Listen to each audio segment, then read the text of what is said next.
Biraz beklerseniz. Başkanım. Bu taraf. Bir dakika. Hayırlı olsun. Teşekkürler. Eşitliğe ve demokratik bir yaşama vesile olması dileğiyle. Hayırlı olsun. Teşekkürler. Sağ olun. Hayırlı olsun başkanım. Yaşadığımız toplumun daha demokratik, daha eşitlikçi, daha adaletli bir yaşama dönüştürmek için çetin bir mücadele veriyoruz. Kadınlarla birlikte, gençlerle birlikte bu mücadeleyi aslında kapı kapı dolaşarak çalmadığımız aslında kapının kalmadığını ifade edebiliriz. Bütün yaptığımız etkinliklerde, halk toplantılarında 8 Mart'tan tutalım mitinglerimize kadar aslında büyük bir başarının öncesinden de ortaya koyulduğunu ifade edebiliriz. Bugün sandıklara halkın iradesinin özgürlükten, eşitlikten, demokrasiden yana yansıyacağını bir kez daha ifade edelim. Buradan son bir çağrıyla bitirelim.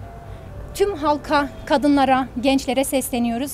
Oyumuzu kullanarak irademize sahip çıkalım ve sonuçlanana kadar da sandıkları terk etmeyelim. Ve giderek aslında bu yaşamın hepimiz için yaşanmaz kılındığını, sadece demokrasiyi sandıktan ibaret gören bu sisteme karşı hepimizin aslında gelip oyunu kullanması gerekiyor. Bugün demokratik hakkını kullanacak tüm yurttaşlarımıza şimdiden teşekkür ediyoruz.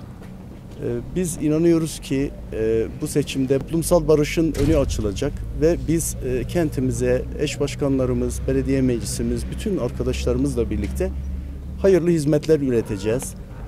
Bugün sandık başında görev yapan arkadaşlarımızın sandık güvenliği açısından tutanaklar bitene kadar, son işlemlere kadar sandıkların başından ayrılmamasını ve sandıklara sahip çıkmasını diliyoruz. Bu seçimin hem kentimize hem ülkeye barışa ve hayırlı hizmetlere vesile olmasını diliyor. Demokratik hakkını kullanacak olan tüm yurttaşlarımıza selam ve saygılarımızı sunuyoruz. Bizim de buradan çağrımız şu, aslında çalışma yürüttüğümüz süre içerisinde gördük ki daha düne kadar da aslında onlarca kadının hala katledildiği, yürüttüğümüz süre içerisinde de aslında onlarca işçinin inşaattan düşerek çok kötü koşullarda çalıştığını ve yaşamını yitirdiğini,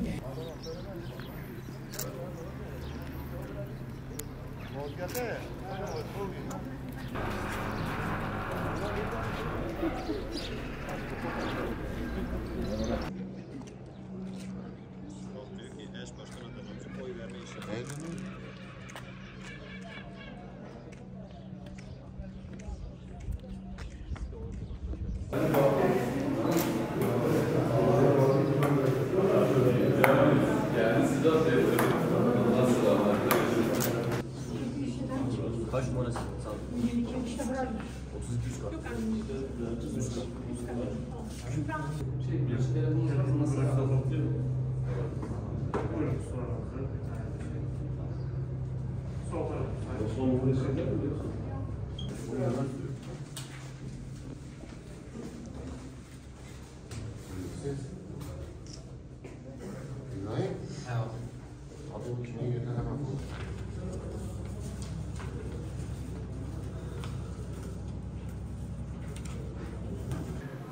Gel buraya Kadir Bey. Hoş geldin.